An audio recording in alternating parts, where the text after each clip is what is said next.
Juliette, la personne à qui j'ai vendu la voiture, me propose de m'emmener en stop vers ma première destination.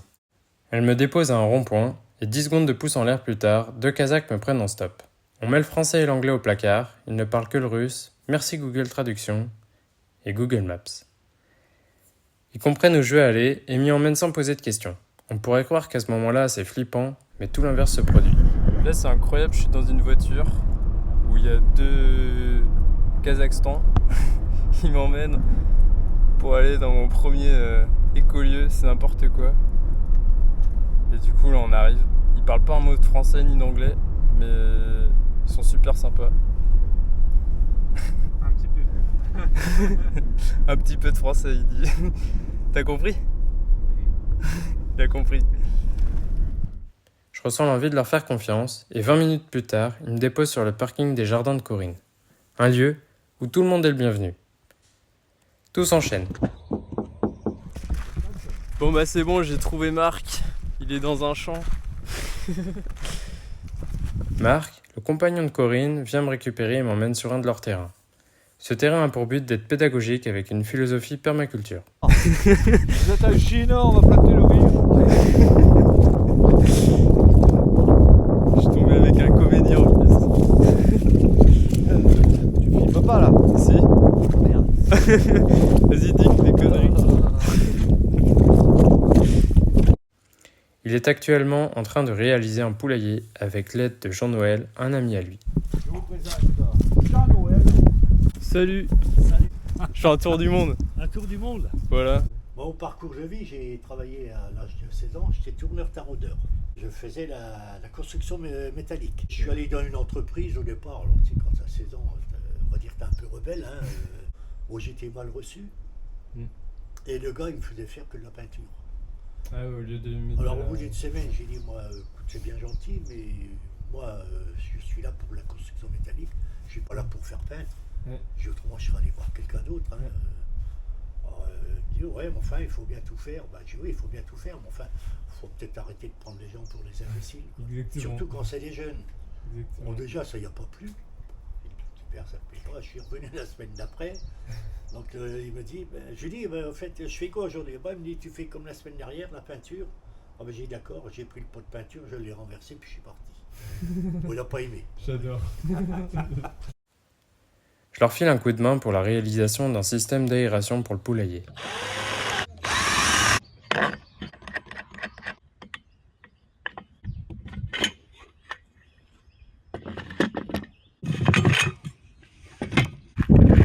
Yes. Là, les positions fermées. Là, t'es vraiment nickel. parfait. Marc me montre également ce qu'ils sont en train de cultiver sur ce terrain. Là, on a planté, tu vois, des échalotes. Les échalotes ne sont même pas sorties, hein, pas du tout. Hein. Ah bah non, là, ils sont morts, les échalotes. Trop mouillés. On aurait dû planter en haut, tu vois. Ouais. Tu vois, ça c'est les génial. patates. Elles sont belles, là. Ouais, magnifique.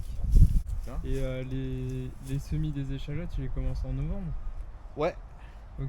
Comme ça, ils sont bien et ils tout, sont bien, et puis après, peuvent- mais nous, on les commande, là. On fait pas les semis. Ah oui, tu fais pas les semis, ok. Non, pas pour l'échalote. Parce que il nous faut des sacs. Hein. Ouais. Ah ouais. Et ouais, là, c'est des sacs de 50 kg. Hein. Ah oui, Ah, tu d'accord. plantes pas 20 échalotes. Hein. Les semis, c'est dur à faire. Hein. Tu les commandes où, tes semis? À Clair de Lune, Ok, un truc bio. ok. Ils font du bio, donc on commande que du bio. Je vais te dire, tu les commandes à Monsanto? Je rigole. Ouais. La serre, Elle est gigantesque. tellement... Et ben on l'a montée, on a réussi à la monter. Parce que c'était une occasion et tu sais tout ce qui est d'occasion est dur à monter, mais bon, on a réussi. Elle est belle. Je fume la serre, là. T'as bien raison. On ne fait pas de labourage, voilà. Et le courage de... Un travail dur. Là, on laisse au sol. Tout ce qui est en bas qui va se broyer, c'est laissé au sol. La terre doit repartir à la terre. C'est ça. Et les plantes pareil. Et ce terrain, ça fait plus de 4 ans qu'il n'a pas été travaillé. Il cultive aussi de l'ail éléphant. Cet ail a la particularité de ne jamais tomber malade. Il survit autant aux fortes chaleurs qu'au temps froid et pluvieux. Il est aussi digeste, il n'attaque pas le foie Et en plus de ça, il n'est pas aigre comme l'ail qu'on connaît tous au supermarché. Plus tard, j'aperçois Corinne dans les jardins et puis juste après, on cuisine tous ensemble. Voilà, je suis avec Corinne. On est parti. C'est un truc de fou. Tu vois, l'ail des ours, l'ail vert, etc., ça arrive à cette époque-là et il faut se poser la question pourquoi ça arrive. C'est bon pour détoxifier. C'est Ah, mais tu filmes là? Ouais, t'es filmé. Bah, tu T'es filmé.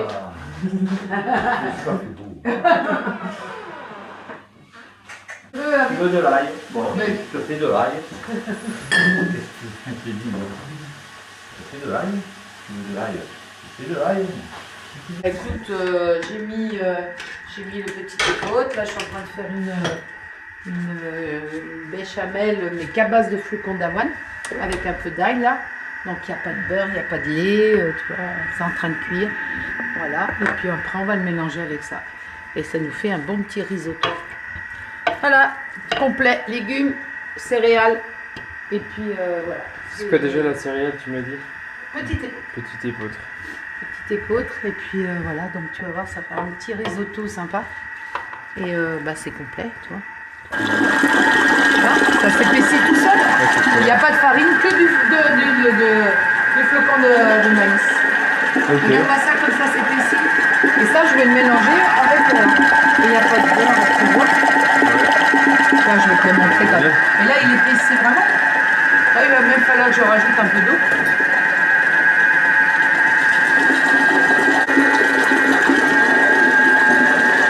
J'ai pas salé le petit épaule, c'est pour ça que j'en mets un peu plus dans le. Regarde ce que ça fait. Puis bien sûr, j'ai mis une cuillère d'ail. Ah ouais, c'est bien. Tu vois. Et puis là, hop, ça fait comme une béchamel, Ok. mais sans farine, sans beurre. Ah, ça sent bon. Ben là, oui. Ça, on peut pas le filmer. Et voilà. On va pouvoir se mettre à table.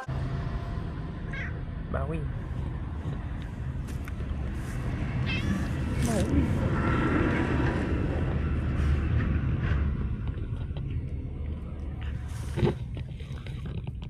C'est bon.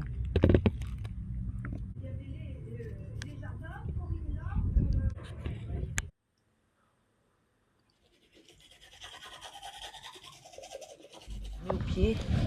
Alors, il faut faire attention effectivement de ne pas prendre le pied de petits pois. Hein. Là, soit tu t'aides de ça ou ça. Donc là, tu peux mettre tout au pied des choux raves, ça sera mieux. Ça salira, on évite de trop salir la mâche parce que quand on va la couper, tu vois. Hop. Et puis bien sûr, On remet tout. on remet tous ces petits droit dans le... Les jours suivants, je fais un peu de tout, je désherbe autour des petits pois dans les serres, je crée aussi un peu de pub avec Corinne car ils ont un magasin où ils vendent tout ce qu'ils produisent. Arrive un jour où je fais plusieurs rencontres inattendues. Notamment Lucie, une amie de Corinne avec qui j'ai tout de suite sympathisé et qui m'a proposé de venir assister à une présentation des amphibiens sur le terrain qu'elle et son copain Romain occupent. Évidemment, j'accepte avec plaisir.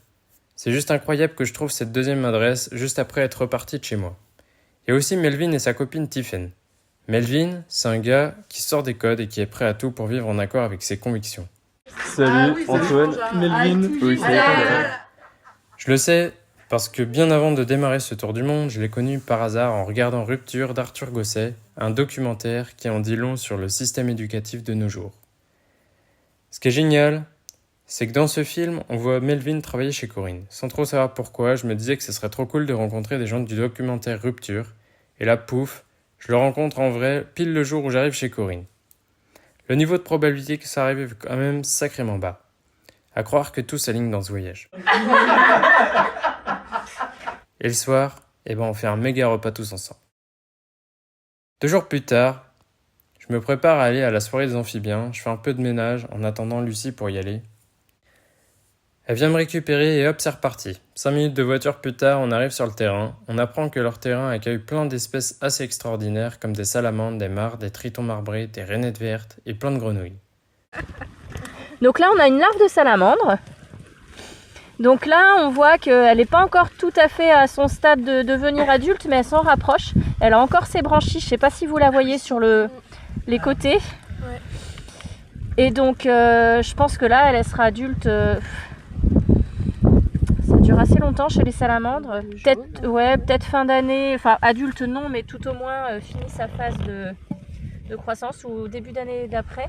Et donc on voit toujours ce que je vous disais tout à l'heure, les petits points jaunes à la base des pattes.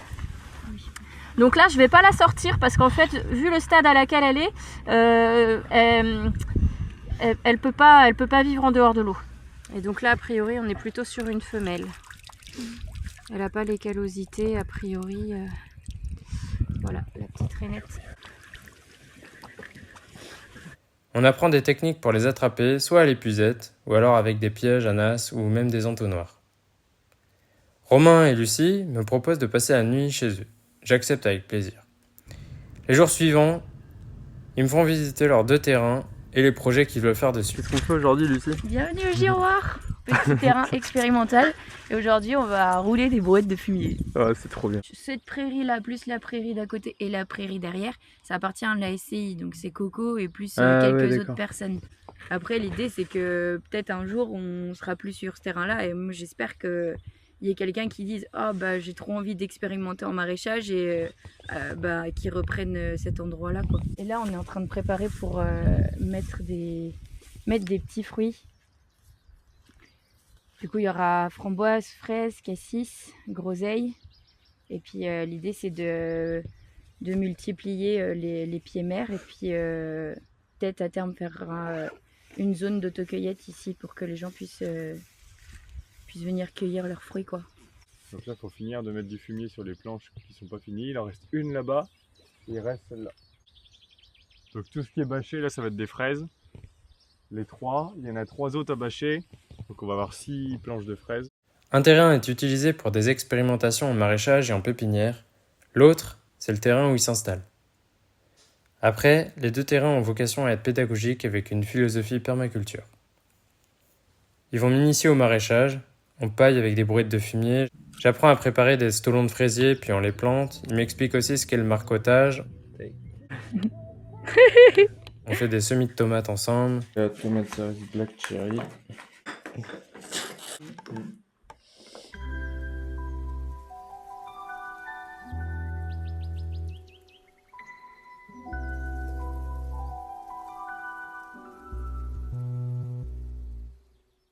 Et puis on récupère même des graines d'artichaut.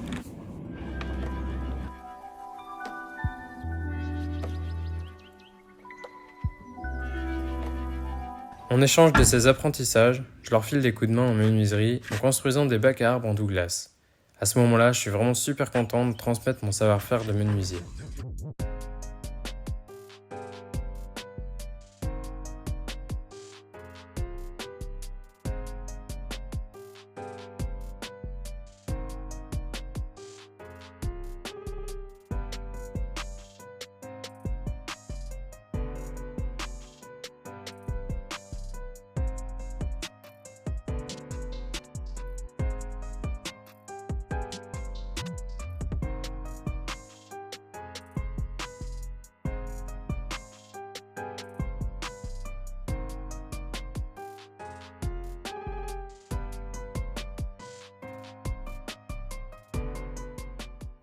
En plus de ça, j'apprends même à reconnaître des plantes sauvages, comestibles ou non. Tu prends ici, tac, tout ça, ça se mange. T'as les petits bourgeons qui sont sucrés, puis t'as la petite fleur.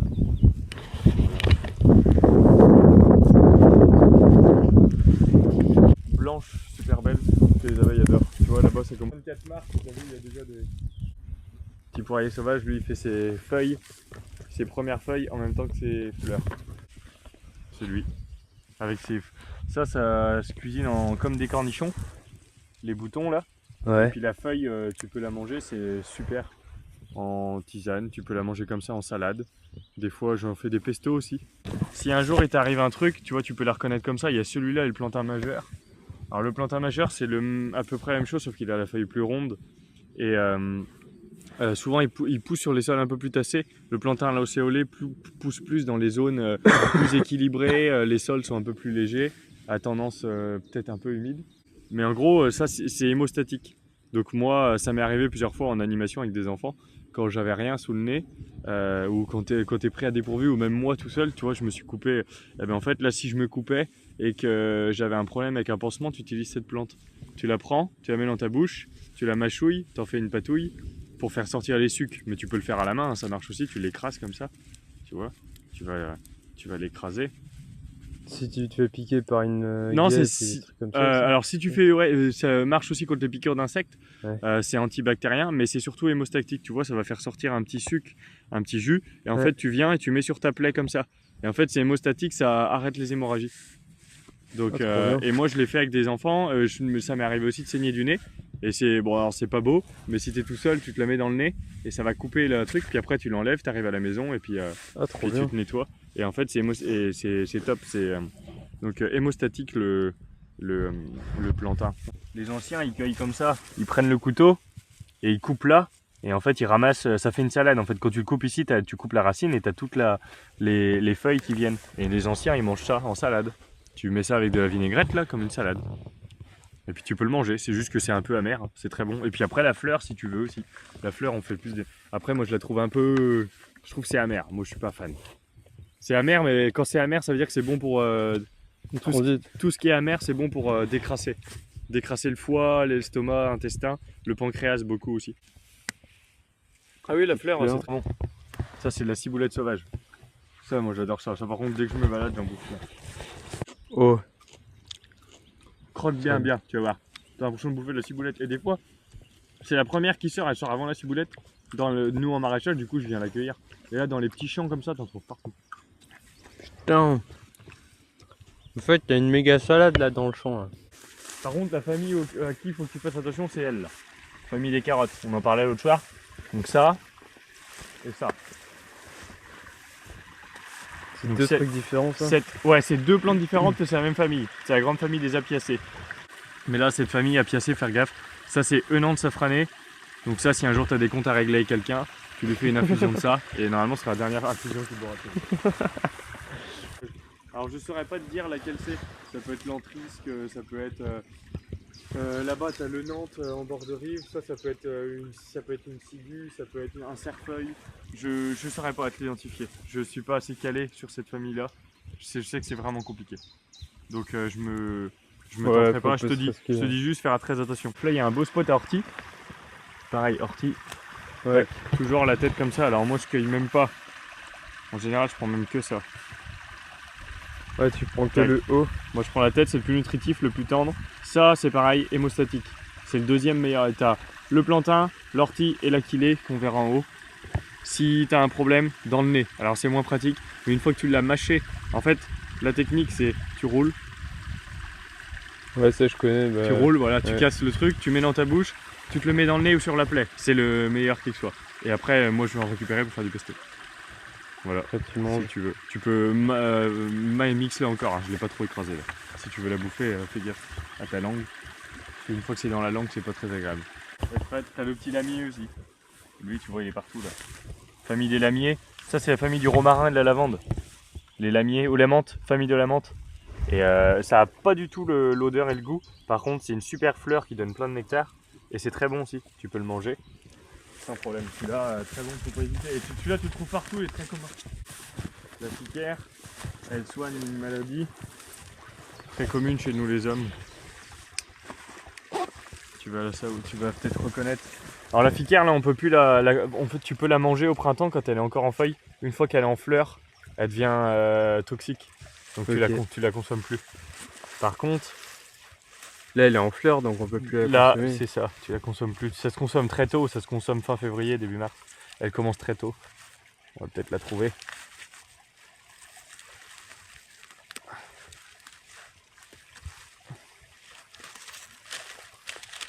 Tu dis c'est de la piquère. Ficaire. Ficaire. F-I-C-A-I-R. Alors c'est pas évident, on la voit pas beaucoup, elle est toute jeune, mais regarde. Ça te fait penser à un truc ou pas? Des patates. Ouais, mais en lien, c'est la théorie des signes. En lien avec le corps humain. Avec notre corps humain, notamment nous les hommes. Bah, les testicules, quoi.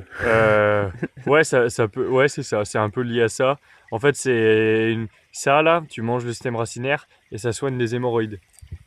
Donc c'est pas vraiment, c'est pas vraiment les couilles, mais c'est très proche, tu vois. Donc c'est tous ces problèmes-là. Et donc en fait, hop, tu récupères ça et puis tu peux le consommer. Alors tu le manges pas comme ça, c'est pas tip top, et là c'est cradou, mais pour les problèmes d'hémorroïdes. Mais en fleurs, là, tu peux plus les consommer. Si, tu peux quand même. Le système racinaire, pas la feuille. Pas la feuille. Ça, on peut le manger. Si je me trompe pas. Mais il me semble, je suis quasiment sûr que tu peux consommer le... Si je prends un petit bout, là, je peux le manger? Oui, non, mais même si tu la consommes et qu'elle est en feuille, si tu prends un petit bout, tu risques pas grand-chose. La fiquière, c'est pas une grosse toxicité, c'est juste que c'est pas... Ça va peut-être que... De toute façon, ton corps, il saura te dire, si vraiment il y a un truc qui est pas bon, il va vouloir le retracer ou le rejeter. On va pouvoir traverser. Donc là, on arrive en bord de rive. Et c'est là que pousse l'ail des ours, toujours les pieds dans l'eau. Alors moi, j'essaie de pas faire de traces. Regarde, le sanglier est aussi juste avant nous. Ah oui. C'est prêt, ça. Regarde, on a 1, 2, 3, 4. Là, il y a des pattes. Oh, il y a des pattes de... Il y a un chien qui est passé.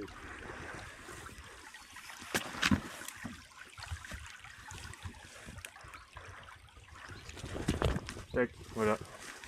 Et Madame Ail des ours qui commence ici. Et là, t'as des belles feuilles, tu les reconnais? Alors, on la reconnaît pas trop. Quoique si, un peu. Tu vois, on dirait un peu un muguet. Et là, si tu regardes, ça fait un tapis partout. On voit des fleurs jaunes, mais tout ce qui dépasse, c'est de l'ail des ours. Et là, je suis sur 100 mètres à la ronde. Il y en a partout. Putain, incroyable. Et là, pour être sûr...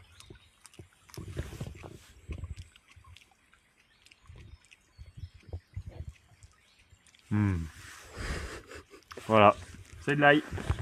Y'a pas de doute. Tu mets bien en bouche, tu laisses y aller. Et tu vas voir, t'as l'impression de croquer dans un ail. Et puis maintenant, à ton sécateur, faut y aller. C'est trop bon. Ouais. En plus, elle a été lavée par la pluie. L'autre jour, quand je suis venu, c'était cradou. Mais là, elle a été lavée par la pluie. Et en fait, elle est propre. Donc tu peux... Incroyable. Regarde, ils sont venus les manger. Regarde les chevreuils. Regarde. Ah ouais. Ils sont venus les brouter. T'as vu, ils ont tout brouté partout. Putain, mais ils sont malins. Y'a pas que nous qui les kiffons. Moi je vais un peu plus loin. Moi, je vais rester là du coup peut-être. Mais moi je vais aller de l'autre côté aussi. Mais c'est pas la peine d'aller très loin. Alors par contre quand je cueille d'une façon, c'est toujours... En fait ce que là va fleurir bientôt. Et quand elle est en fleurs c'est absolument magnifique. Et avant qu'elle fleurisse, du coup pour pas trop l'abîmer, je cueille toujours qu'une partie. Tu vois là j'ai un pied. Là j'ai plusieurs pieds mais j'ai un pied. Tu vois là, je me dis, tac, je prends ça et ça me suffit. Ensuite je vais aller là. Alors je prends pas trop au bord des chemins là, tu vois on marche mais ici, tu vois je cueille pas tout. Je pourrais prendre le couteau et tout couper. Sauf que je nique mon pied. Donc non, ça j'ai pas envie. Moi ce que je veux c'est qu'elle soit là pendant plusieurs années. Il y a des gens, tu vois, bah, regarde les fleurs arrivent. Elles sont là. C'est toxique ça si non, tu non. les manges? Non. Tu peux manger aussi les feuilles. Tu peux tout manger. Et là t'as la future fleur. Wow, le délire. Tu vois, qui va s'ouvrir. Première feuille d'ail des ours. Trop beau. Et là tu peux tout manger. Et ça va s'ouvrir en plein de petites fleurs. C'est trop beau. Voilà. Et nous on cueille tout ça. Et on se fait un super pesto et une bonne salade toute la semaine avec ça. Allez, c'est parti. Je vais goûter ça. Ouais, je peux la manger comme ça? Oui, bah si tu veux. Oui. Elle a un peu moins de goût, hein, c'est une fleur. Elle est moins concentrée en ail, c'est plus subtil.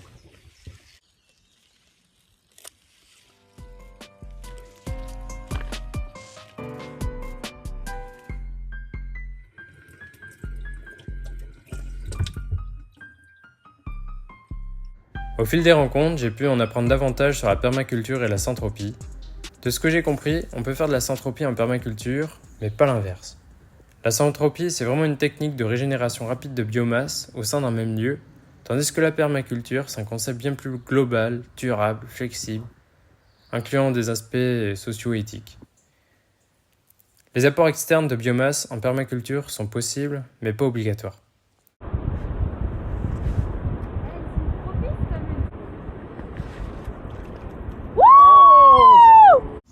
C'est trop cool de vivre avec les gens que je rencontre parce que ça crée des liens très forts, ils me font découvrir leurs lieux favoris et tout de suite ça a une autre saveur.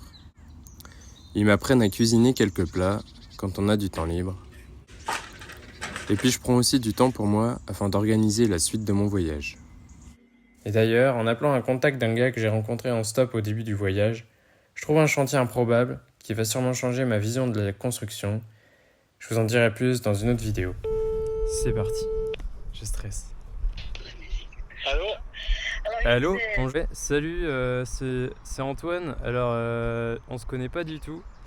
Et alors, si tu veux, je suis tombé en stop sur un conducteur hyper sympa, si tu connais. Ouais, ouais. Il m'a parlé de toi et ce que j'ai compris, c'est que c'était ton menuisier. Ouais. Et tu veux être dans un écolieu et rester quelques jours, c'est ça? Voilà, c'est ça. Je peux peut-être te trouver des endroits où tu pourrais aller. Ok. Bonne journée. Bonne journée, salut. Au final, je reste 2 semaines chez Lucie et Romain, alors que je pensais rester qu'une seule nuit chez eux. Je reprends la route du stop le 1er avril 2024 vers de nouvelles aventures et de nouveaux horizons. Je veux paraître... Yo man. On est avec Yacine ici là. Ouais, salut.